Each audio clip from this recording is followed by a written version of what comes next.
ভুল চিকিৎসায় রোগী মৃত্যুর অভিযোগ ঘটনা আইজিএম হাসপাতালে। সাময়িক উত্তেজনা, পুলিশ এসে পরিস্থিতি সামাল দিল। অবশেষে পুলিশের হস্তক্ষেপে মৃতের ময়না তদন্তের ব্যবস্থা হলো। ভুল চিকিৎসায় নবম শ্রেণীর ছাত্রের মৃত্যুর অভিযোগে সাময়িক উত্তেজনা ছড়ালো আইজিএম হাসপাতালে। তবে পুলিশ এসে পরিস্থিতি সামাল দিল। স্কুলে গিয়ে গরমের জন্য অসুস্থ হয়ে পড়েছিল নবম শ্রেণীর ছাত্রী পাপিয়া সরকার। তার মা সহ অন্যান্য আত্মীয়দের এমনই অভিমত। পরবর্তীতে অভিভাবকরা পাপিয়াকে চিকিৎসার জন্য আইজিএম হাসপাতালে নিয়ে আসে। এক্ষেত্রে তাকে ভর্তি করা হয়। কর্তব্যরত চিকিৎসকরা তাকে বিভিন্ন পরীক্ষা নিরীক্ষা সহ অন্যান্য ব্যবস্থাপত্র লিখে দেয়। কিন্তু কিছুক্ষণ বাদে একটি ইনজেকশন দেওয়ার পরেই পাপিয়ার মৃত্যু হয়েছে বলে জানালেন মৃতার আত্মীয়।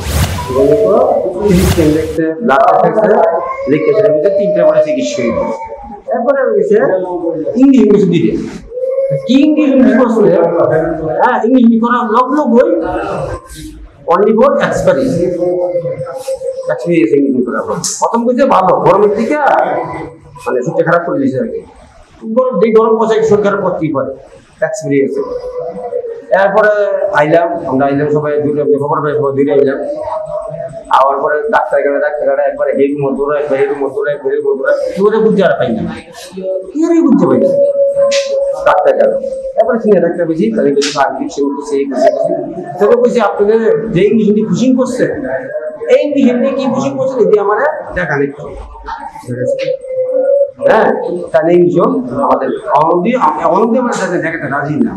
তাহলে আপনার যে প্র্যাকটিস করছেন ভ্যাকসিন কোর্সটা বলছি ইয়া করছেন ভিডিও মাধ্যমে।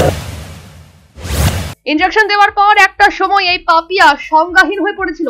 তখন তার মা, ডাক্তার থেকে শুরু করে নার্স সবার কাছে গিয়ে তার মেয়েকে একটু দেখে যাওয়ার জন্য আকুতি জানিয়েছেন, কিন্তু কেউ তার এই আকুতিতে পাত্তা দেননি বলে জানালেন মৃতার মা। 11টার সময় নামালাইছি, আমি নিচে সিট দিকে সিটের ভিতরে শোয়াইছি পরে একটা ইঞ্জেকশন দিছে, আগে একটা ইঞ্জেকশন দিছে পরে সিরিজ দিয়া দিছে। এরপরে আমি চাইবার দেয় কইছি আমার মায়ের জ্বালানি লাগছে রে, লাগছে না জ্বালানি নাই। আরেকবার আমি ডাক দিছি, তাহলে আমার মায়ের দেন না ওই কাজটা এনে দেখে গেছে আমার মায়ের দেখছে না। আমার মায়ের কি আছে আমি একটা স্টাফ নার্সের ডাক দিছি, আমি দিদি আমার মায়ের তো সরাই না বলাইছি একটা ঠেলা নিয়ে দিছে না।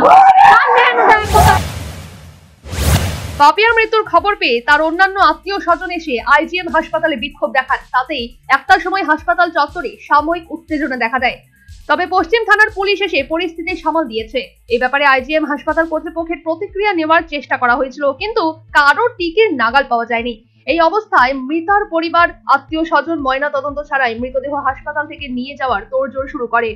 তবে যেহেতু মৃত্যুর ঘটনায় ভুল চিকিৎসার অভিযোগ উঠেছে, তাই কর্তৃপক্ষের নির্দেশে ময়না তদন্তের জন্য পাপিয়ার মৃতদেহ হাসপাতালে রেখে দেওয়া হয়।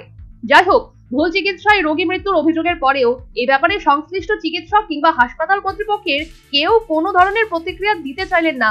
এতে কিন্তু বিষয়টি একতরফা হয়ে গেল। সর্বোপরি ভুল চিকিৎসায় ছাত্রের মৃত্যুর অভিযোগে আইজিএম হাসপাতাল চত্বর উত্তপ্ত হয়ে পড়লে উধাও হয়ে গেলেন কর্তৃপক্ষ। পুলিশ এসে পরিস্থিতি সামাল দেয়। Bureau report, news vanguard.